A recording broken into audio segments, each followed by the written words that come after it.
Is it possible there might be a way to see into the future? Good evening. I've been expecting you. You were very wise to come to me, Mr. Grayson. History is full of people who claim to have found a way to predict future events. This is death. But even if it were possible to see into the future, would you really want to know what might happen? How would you feel if you saw something bad? Prepare to discover 10 ways to see into the future.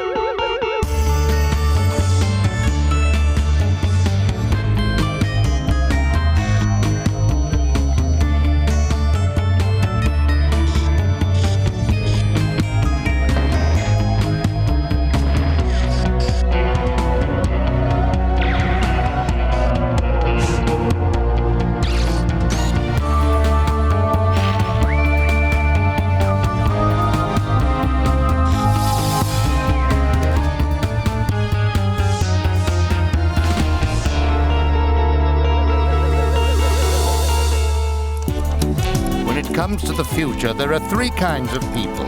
Those who let it happen, those who make it happen, and those who wonder, what the heck happened? But what would you do if you could predict the future? Would you make your fortune? Or find true love? Would you want to know the day you die? Whatever the answer, we can safely predict that the shape of things for the next hour will be hugely informative, highly entertaining, and sometimes very silly. Welcome to 10 Ways to See into the Future. And coming in at number 10, we have a great deal of speculation with the prognosticating card sharks.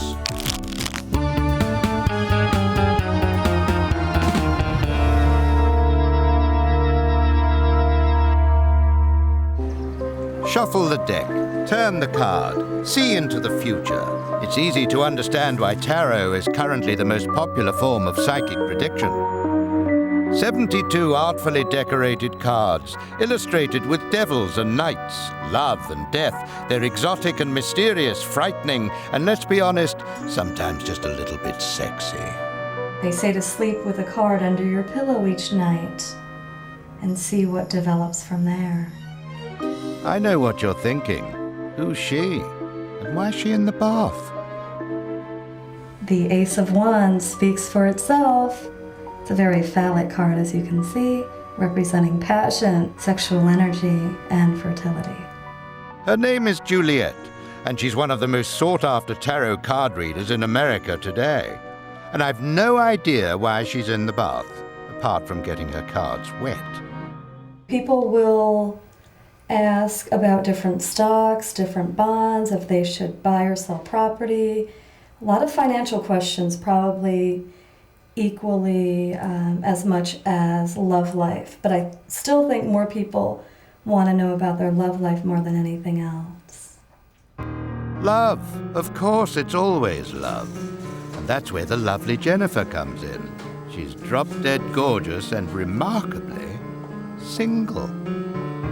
Hello, Jennifer. I'm Juliet, and I would like you to pick one pile out of these 3. Okay, I'll choose this one. Okay. Understandably, she's desperate for some juicy tidbits regarding her future love We'll life. take it from there. I usually start with the bottom card whenever I do a reading. You chose the middle pile, and as you can see, you have... As Juliet starts the reading, our hearts start beating a little bit faster. We've all developed a bit of a crush on Jennifer and have more than a passing interest in what the tarot has in store for her. That a lot of your financial goals will be reached within the next few years. However, a love life things feel a little bit more sluggish to me in this reading. I'll choose this pile. Sluggish love life? That doesn't sound good. My future and what you see as far as whether I will get married and more so whether I'll have children one day. Oh, absolutely. Well, I think it's interesting that you have 2 men that came up right away in your reading. Yes, I do believe you will find true love. It does feel like the gentleman could be a little bit older than you, sometimes by 5 to 10 years. I also feel he will not be a complete stranger. And if you were to have a child, it feels, I keep getting one and I'm seeing a boy first. However, if you were to have two, it feels like the second would be a girl. Nice. Well, very often what you'll find when somebody has a reading, whatever the technique of divination, whether you're talking astrology, tarot cards, or just a psychic who's picking up on the vibes, the person who's doing the reading is very often, if they're good, they are very intuitive people, and they are kind of good at reading people. They also kind of make use of language in a kind of very clever way, so that you tend not to make definite statements. You kind of put things out as questions. So, Jennifer might marry someone in the next 2 to 3 years who she may or may not already know, who could be anything up to 5 to 10 years older than her, with whom she may have 1 or possibly 2 babies who might turn out to be male or female. Remarkable, but hardly convincing.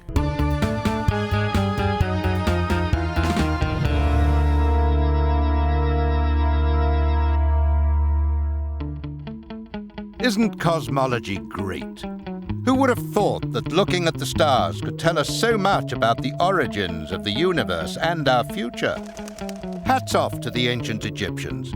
It wasn't enough that they built the pyramids and invented writing, sort of.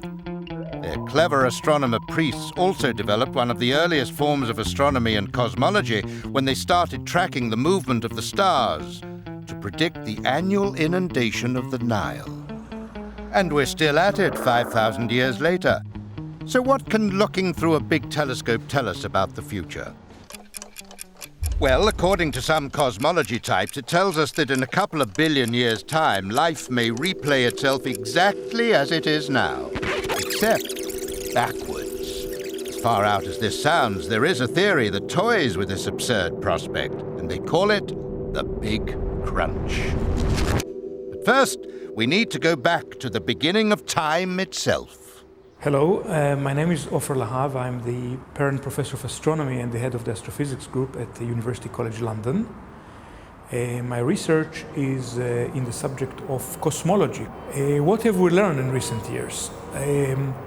First, it seems fairly well established now that the universe started in a Big Bang. So it was a very special point in time, and that's what we refer to as time zero, just the beginning of it all, and this happened 14 billion years ago. Imagine, if you will, that this balloon is the universe. We know it started expanding with the Big Bang, and that its rate of expansion is accelerating. If our measurements are correct, then the universe will expand forever. So the future of the universe will be galaxies will recede away from each other, stars will stop shining, and it will become a very cold, gloomy place. However, Einstein's theory still allows another scenario of the universe expanding, reaching a turning point, and collapsing into a big crunch. We can then think about it conceptually as a reversal of time. In this Big Crunch scenario, as the universe contracts, all matter heats up once more and comes back to life.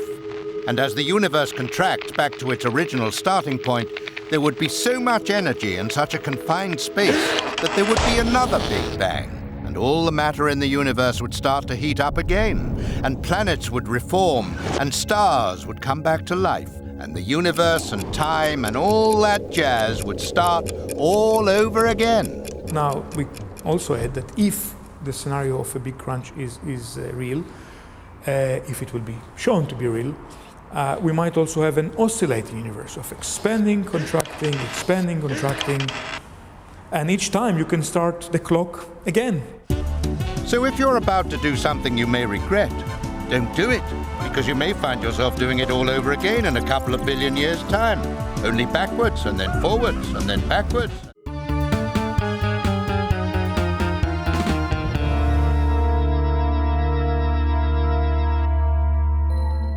Nostradamus' life was a typical medieval mix of reason and superstition. Born in France in 1503, he was a physician, an astrologer, and a fluent speaker of Greek, Latin, and Hebrew. And according to his thousands of fans around the world, he was also #1 top dog at predicting the future. World War II, the atomic bomb, the assassination of JFK, the moon landings. He saw them all coming, apparently. But how did he manage to predict all these things? What method did he use to see so far through time and space? It would appear that Nostradamus was a bit of a 16th century hippie. Just before having one of his visions, he would deprive himself of sleep and then get high as a kite using mild hallucinogenics like nutmeg. That is absolutely far out, man. He would then look into a candle flame and start prognosticating.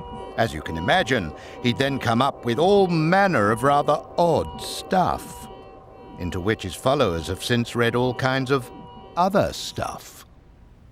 Mobbers will then soon die, and there will come a dreadful destruction of people and animals, and loads of other stuff like that, you see. Well, that was weird. But Nostradamus claimed that in the future more enlightened people would better understand his garbled verses. Enlightened people like hypnotherapist and past life regressionist Dolores Cannon. I've been involved in hypnosis for about 40 years. I became a past life therapist exclusively almost 30 years ago. In those days, there wasn't anyone doing it out there, and it was considered work of kooks or New Age freaks. Dolores is a retired Navy wife from Huntsville, Arizona. She also claims to be the last person to have spoken to Nostradamus, 420 years after he died. I was working with a woman, and we went back into a past life where she was a student of Nostradamus in the 1500s in France. Suddenly she said, "He wants to speak to you." What does he want to say? And what occurred is not channeling, and it is not hypnosis in the normal way. She was in the middle, and she would hold up her hand to me to be quiet, and she would listen, and then she would tell me what he was saying. And then she would repeat what I was saying to him. So it was like being in the middle, transferring the communication back and forth. And she said, "He's trying to find a link into the future." Because he could see that his prophecies were not being correctly interpreted. As his prophecies aren't being interpreted correctly. And the time is coming when they're going to come true, and he must warn our time period. But when the woman woke up and I told her what she had said, "What happened?" My dear, you spoke to Nostradamus. Who's Nostradamus? she was so frightened she moved to Alaska. Amazing. Nevertheless, some academics are far from convinced of the Frenchman's predictive powers, despite Dolores's compelling story. If you have never actually looked at the writings of Nostradamus, you might actually have the impression that Nostradamus made very specific predictions about very specific events occurring on very specific dates. That's not what his writings are like at all. In actual fact, he wrote in these quatrains, and they are very, very ambiguous. They're open to all kinds of interpretation. What we get is his followers use a technique kind of called retrofitting, where they look at the writings, which are open to multiple interpretations, look through the historical record, they've got the whole of recorded history to play with, and they find correspondences there. They make these connections. For example, you come across the claim that Nostradamus predicted the rise and fall of Hitler, and even got his name right within one letter. He wrote about Hister. But it turns out that Hister is actually Latin for the lower Danube River, and it's quite clear from the context that that's what Nostradamus was writing about. He was writing about a river. He wasn't writing about a dictator at all. But the followers of Nostradamus kind of gloss over these things and then kind of make out that he was making all kinds of accurate predictions. He just wasn't.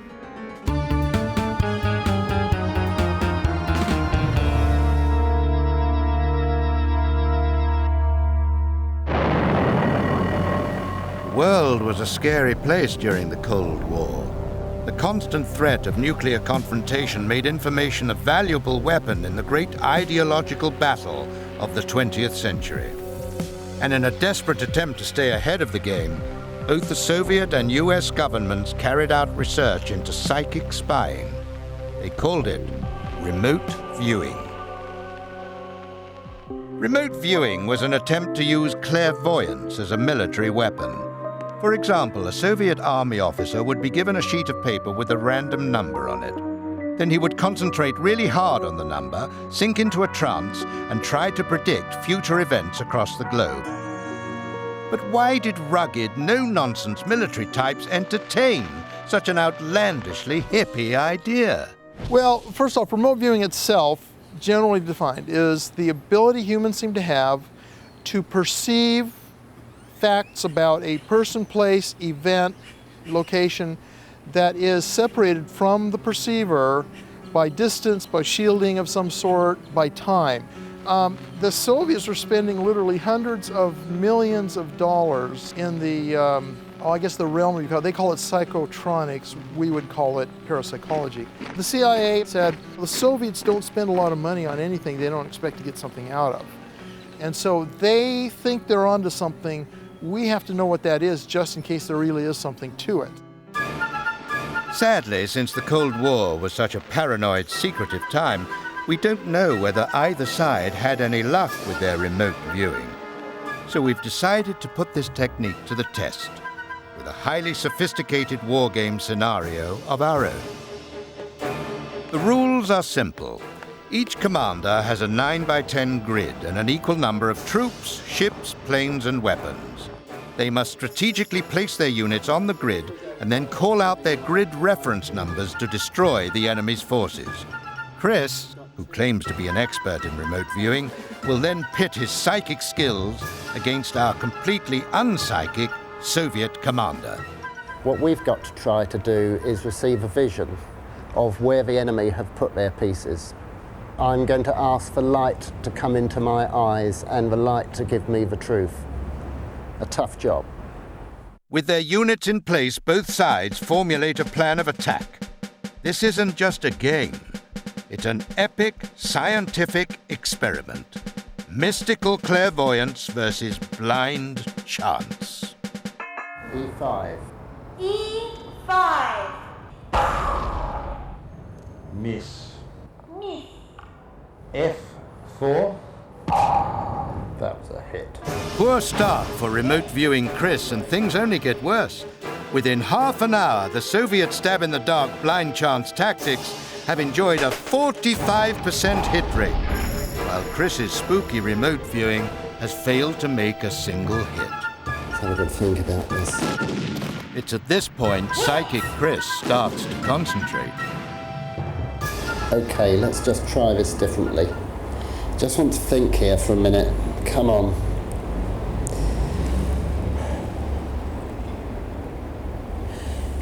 G6. G6. G6.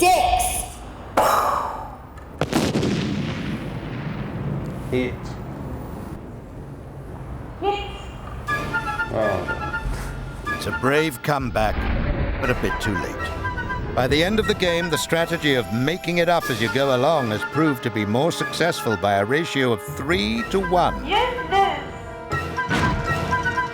Which may explain why the US government withdrew funding for the project in the early 80s.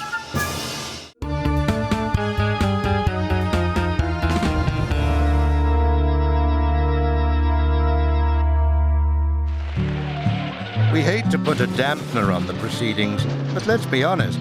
One of the few things any of us can safely predict about the future is that one day we will all die. Grim, but there's no avoiding it. But what if you knew well in advance the exact date of your death? You might decide to have a nice hot cup of tea. I'm 25, smoke 10 cigarettes a day. Today I'm expecting to find out my estimated time of death. Crikey! But is it really possible to predict someone's death? Well, up to a point, perhaps, providing you have all the appropriate statistics. What actuaries and statisticians do is they use a tool called life tables. And life tables measure your probability of surviving to different ages throughout your life. And predicting our lifespan is big business. Governments, insurance, and pension companies all invest millions of dollars every year to predict our deaths. And here's the spooky news. Some statisticians think, given enough information, that they can predict the date of your death within just a 3-year margin of error. That means if someone were to predict that this adorable child will die at the age of 75, she'd be lucky to reach 78, and could well only make 72. And it gets worse. Death is not the great equalizer after all. Class, race, and sex all have a huge effect on when the Grim Reaper is likely to come knocking on your door. There are many determinants in terms of how long you live. First of all, there's what you're born with, your genetic makeup, and there's some evidence that your early experiences early in life, for example, whether you have an infectious illness or something like that, may affect your life chances. As you progress through life, it then depends on what kind of occupation you have and your income. And what does Emma think will contribute to her lifespan? I do eat vegetables a lot every day, but I don't tend to walk, really. I'm more of getting a cab, it's quicker, it'll save time. Not through laziness, it just saves time. My worst habit, smoking, you could say that's a habit. Oh dear, not smoking. Whether you smoke is an extremely important risk factor because it can determine both heart disease and lung cancer, for example, and other cancers. Tea consumed and cigarettes stubbed, Emma heads for the graveyard. In order to calculate Emma's allotted span, we've handed over lots of personal details about her to our death clock statisticians. And in the hope of making this item a bit more cheery, we have placed the results, the date of Emma's death, in this rather fabulous Golden Games show envelope. Nevertheless, Emma is understandably anxious as she approaches her tombstone. This is the moment of truth. This is it. A bit scared now to even open it.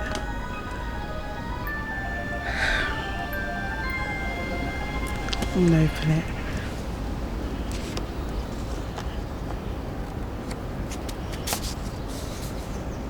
Hey, it's 84 years. That's not bad at all. I'm well off with that. Will you give up smoking now? Maybe not for a bit, to be honest. Congratulations, Emma. May you far exceed their expectations. Time now for some polls.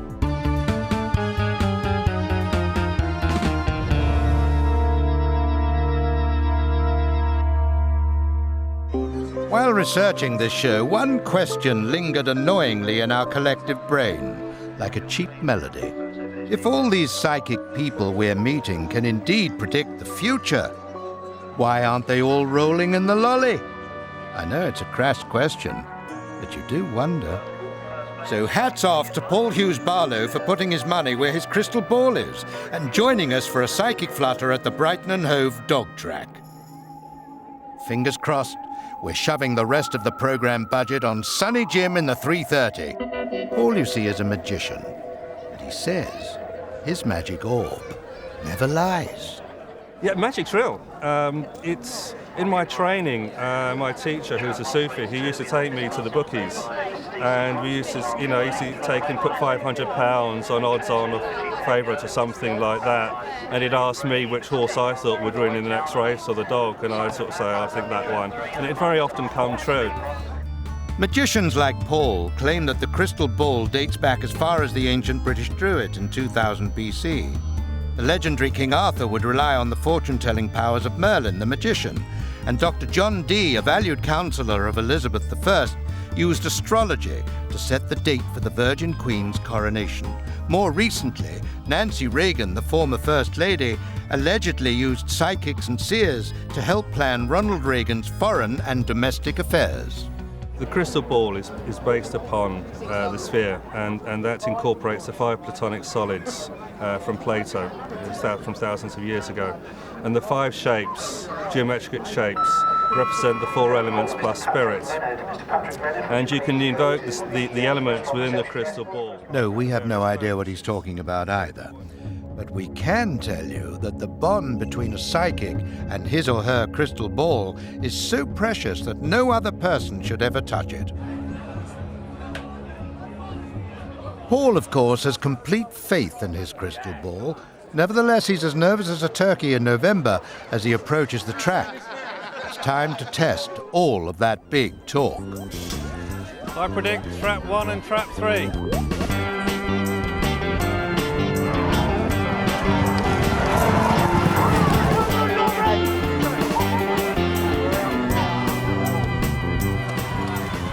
Trap 1 and 2. I got trap 1. Trap, oh my God. Trap 3 was third, I think. Not bad, but not brilliant. Our production secretary, without any balls to consult, managed to predict the first 3 runners of the race, which suggests yet again that random guesswork is a better form of predicting the future than a crystal ball.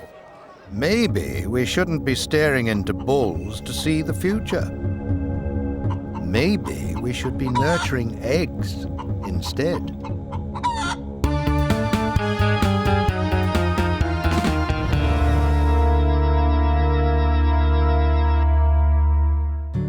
Animals, they're everywhere, in our homes, farms, ships, zoos, and occasionally in the wild. But how well do we understand them?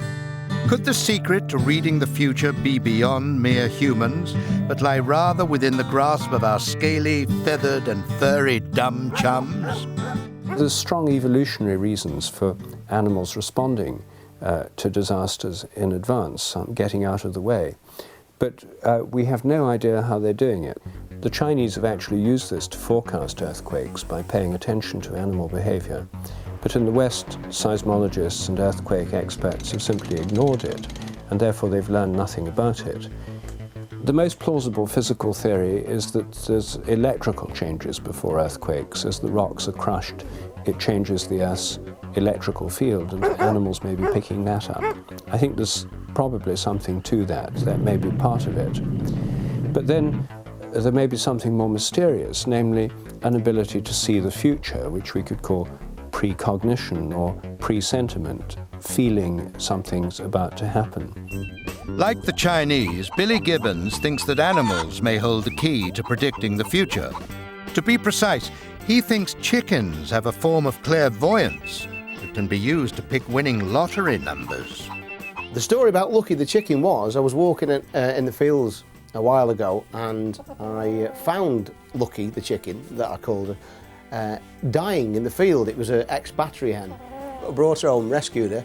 Well, I went out one day and when I came back she'd disrupted everything, including a calculator and some chicken corn.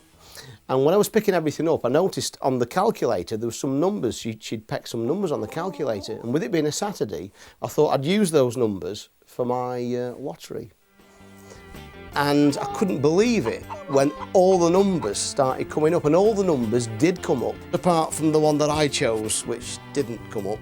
And I would have won had I picked the right number. We would have won, I should say, 9 million. A chicken predicting a winning £9 million number sequence? As hair-raising as this sounds, the idea of animals being psychic isn't new. Popular writer and biologist Rupert Sheldrake says he's been studying this far-out theory for years. I've not personally investigated any cases where animals predict people winning the lottery. It's possible that they could sense some huge change in their life that would come about if somebody did win the lottery. Alas, Lucky the psychic chicken has since been eaten by a fox. Apparently he didn't see it coming. But Billy is of the opinion that Lucky's mystical powers are shared by his entire flock. What I'm doing now, I'm picking my lottery numbers, and the way we do this is to place gently some chicken corn on top of the calculator, like so. And then give the calculator plus the chicken corn to the chickens. Like this. They are. And what they're doing now, they're picking numbers, and we've got some already. We've got 4, and we've got an 8. We've got a 9, 4, 8, 9. Get out of the way. We've got a 1, we've got a 3 and a 7. 1, 3 and a 7. And we've got another 3.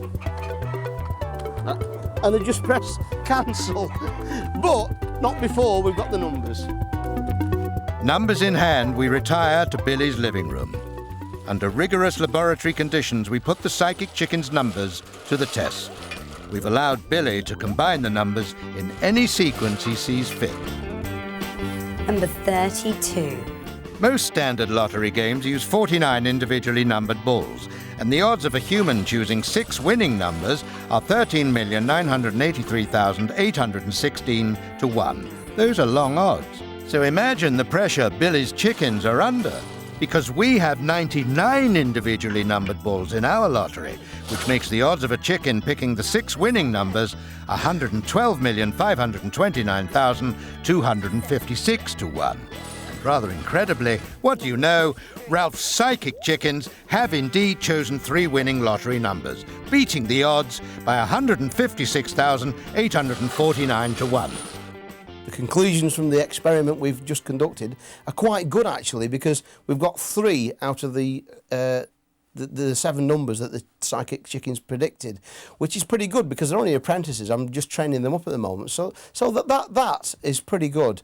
But who knows what the future may hold for these psychic chickens? Obviously, they know, of course, but watch this space.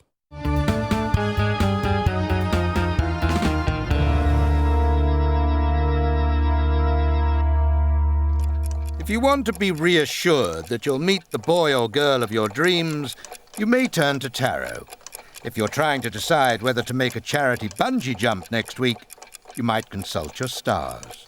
But what if you're about to bet your pension on a start-up company making rubber toilets? You should first consult a futurologist. It's a futurologist's job to make sure companies don't put money into daft new products like the Sinclair C5, or Betamax video recorders, or flying boats. Now, why didn't that one work? So we've rounded up some of the hottest futurologists on the block and asked them to give us their top 3 crazy mad predictions for the future. First up is computer immortality. Well, we're looking ahead to about 2045, 2050. We think in that time frame we'll be able to link your nervous system straight into a computer. And even further than that, we should have nanotechnology which can get deep inside your brain, so we can start linking your brain to a computer. What we think we can do then is start downloading your mind, essentially, into the computer. So if you get run down by a bus in the afternoon, it's no big deal. You just upload your mind into an android that you buy and you carry on as if nothing had happened. Death is an inconvenience, but it's not fatal anymore. So this is how the theory of computer immortality works. Once, not very long ago, computers looked like this. Big, very big, huge.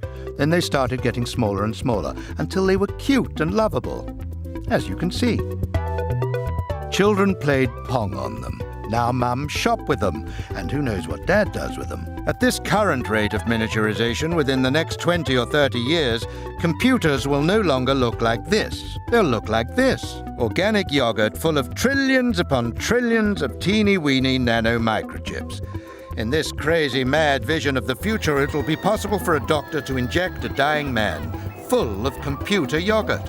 The yogurty nanochips will then scan the brain. The doctor will then retrieve the digi-yogurt with said man's brain now copied onto it, and then inject the brainy dairy produce into another host, like a newborn baby. Oh my goodness, that's not nice. It's horrible. Let's hope our next prediction is a bit jollier. What do you know? It's the future of toilets. What's the future of toilets? Or diagnostic? Well, I mean, toilets, because urine contains so much information about the body and the inner workings of your blood, your liver, heart condition, the kind of issues relating to kidneys. So when you urinate, you're passing all of this information literally down the toilet bowl. So what you're beginning to see is the first diagnostic toilet seat. So you sit on it, it reads your DNA.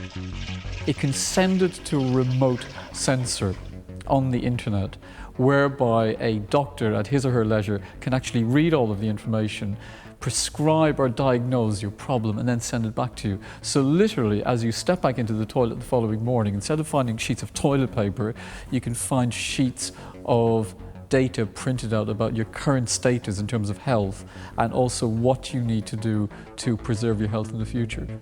Who would have thought that your morning ablutions could be so illuminating? Which brings us to our final prediction: hybrid pets. Quite interested in the idea of hybrid pets. We've seen all sorts of trends come from different places. You've got the Labradoodle, which is obviously the combination of a Labrador and a Poodle.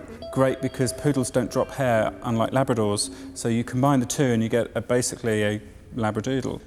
The other one we like is the Savannah cat, which is the big rage at the moment in Manhattan. It's basically a huge cat. It's a very, very mean-looking cat that has the kind of combination of feline quality, but with a panther. So they look super strong. They're really quite big. They're sort of this size. And in fact, there has been some idea of enforcement with the idea of them as a hybrid pet. None of these things are particularly useful, and I think this is a clue to it, but they also are the kind of things that people with too much money decide, I would like a glow bunny. And this is how gradually the things we fear about genetics become quite ordinary.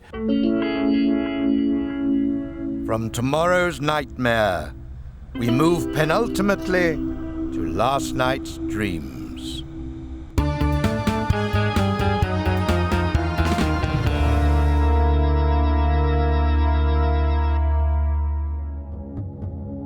Is it possible to see into the future by dreaming? According to people who believe in this kind of thing, everyone is doing it.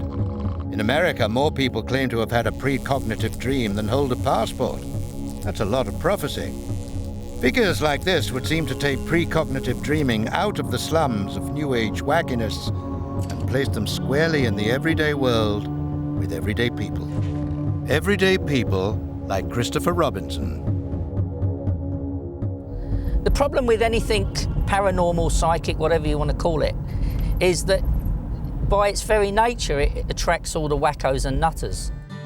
Christopher is a professional precog dreamer. And today, Chris has agreed to put his precognitive powers to the test by predicting on paper the secret location we're taking him to. Hence, the blindfold. Last night's dreams were not very good at all. It was very disappointing content-wise. I was looking at a machine which looked like a hover mower, and I've made some little drawings, so we're going to need to take the blindfold off and see if there's anything within 360 degrees, and presumably there'll be a main target that looks like the things that I've drawn. And here we are, the secret location. Beneath this busy road lies an old Knights Templar meeting place, a cavern underground. Will there be a hover mower in there? Let's find out. I dream I was on a very steep embankment, and there was some other stuff about water and cables and boats and shellfish and all sorts of crazy stuff that I really have no idea what it all means. I do remember clearly that written on the pad is references to coming down this very steep embankment in the dream with my blindfold on. This is it, a cave 200 miles away from the coastline. How will this correspond to Chris's hand-drawn picture? Wow. Well, it certainly looks strange. Let's see what actually is on the notes. I am seeing what looks like this, and I was looking at this spinning thing, like a flying saucer, but the bottom of a flymo. Does this look like the bottom of a hover mower to you? And then there was all this thing to do with motors and engines, and I wrote, I am confused by all this. Now, that was last night's dream. Confusing and interesting, but is it a success? I don't think you can call it a huge hit, though. One of the not uncommon experiences that people have that lead them to believe that paranormal forces really do exist is a situation where they have a dream about something, and then over the next few days, in real life, something happens that seems to bear some kind of amazing correspondence to what they dreamt about. In actual fact, if you sit back and think about it, and just think about the actual mathematics that are involved, then you'll see that coincidences like that are bound to occur. Before we reveal our final method of peeking into the future, let's have a quick recap of our time-traveling top 10. In at number 10 was an open-ended tarot reading for a lovelorn lady. Number 9, Big Balloon, Big Crunch. 8 was the hippy-dippy Nostradamus. Number 7, General Mayhem, with a war game that didn't remotely work. 6 was a death clock that gains time. In at number 5 was Crystal Bulls up at the dog track. Number 4 was Lucky, the unlucky psychic chicken. 3 was the attack of the killer brain yogurt from the future and a rubber toilet. And number 2 found us off in search of a hover mower, which brings us finally to our chart-topping absolute best way to see into the future. Number 1. Is time travel really possible? Amazingly, according to Einstein's theory of general relativity, it might be. How can this be? And how can we possibly explain it in the 4 minutes we have left? Easy. What Einstein did in 1905 is actually ponder the nature of light. Well, in fact, even before that, when he was only 16 years old, he came up with this thought experiment. He said, what if I'm flying at the speed of light and holding a mirror in front of my face? Would I see my reflection? Because to see your reflection, light has to bounce off your face, into the mirror, and back into your eyes again. But if you yourself are moving at the speed of light, can the light actually overtake your face and move towards the mirror?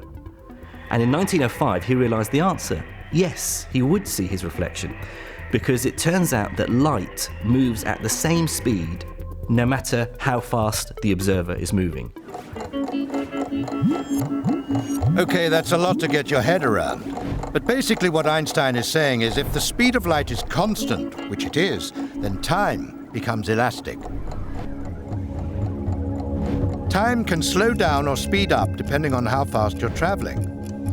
But how does this allow you to see into the future? Well, that's the easy bit. In fact, it's so simple that a child could explain it. Here are my friends, Alice and Bob. So one day, Alice decides to go on holiday. So she gets in her super-duper fast, really fast plane and flies at 99.9% of the speed of light for 50 light years to her 5-star hotel in a faraway galaxy. Meanwhile, Bob is going at the normal speed of Earth and is slowly growing older until he's put into an old age home. Meanwhile, Alice comes back, and in space, it's been going really slow because she's going really fast. So she's only aged by 6 months. So when she arrives back, realizes that Bob unfortunately passed away. That's the theory of Einstein. How about that? And he's absolutely right.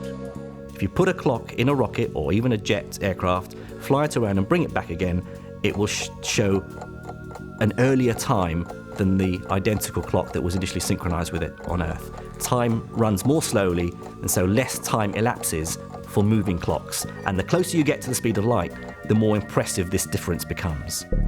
So every time you take a plane ride, you have in fact traveled into the future, just not very far into the future, because the degree to which time has bent is barely measurable. The most time-traveled human in history so far is an astronaut named Sergei Evdeyev, who was on the Mir space station for a total of 748 days. When he returned to Earth, he had aged about 1/50th of a second less than if he'd stayed at home. Okay, that may not sound much, but he's still been further into the future than anyone else.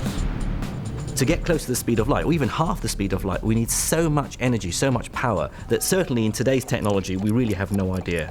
And it may be. I mean, we should not be so glib and close-minded to think that we will never one day crack this technologically. But there is certainly this constraint that you would need so much energy to approach the speed of light that we can't conceive of any rocket propulsion system that would do it for us.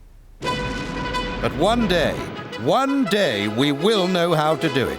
We are clever humans, after all. We made it to the moon. We've created great art and literature. And one day we'll reach a speed fast enough to send us properly forward in time. And that is why time travel is our #1 way to see into the future.